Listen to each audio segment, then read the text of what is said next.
Well, I had my kitchen to do, and I had my bedroom drawers and closet to do. And I thought the kitchen was going to be challenging at best.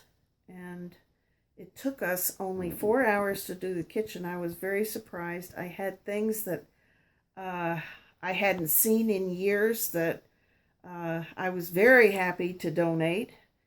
And expired food, I'm not too tall.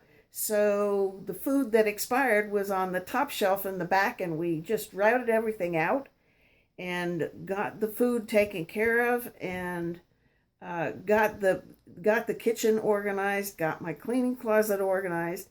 But I had a great deal of trepidation about my bedroom with the closet, the clothes, the drawers, and all that. And I thought we were going to at least be 4 hours, probably another maybe 6 to 8 to do that, because the bedroom, when you opened the door, it looked like you opened the door and just threw stuff in. And so I thought it was going to take forever, but it didn't. And there was a lot to donate, and I was happy to do it. And now I'm just pleased as punch with everything that and the way it worked.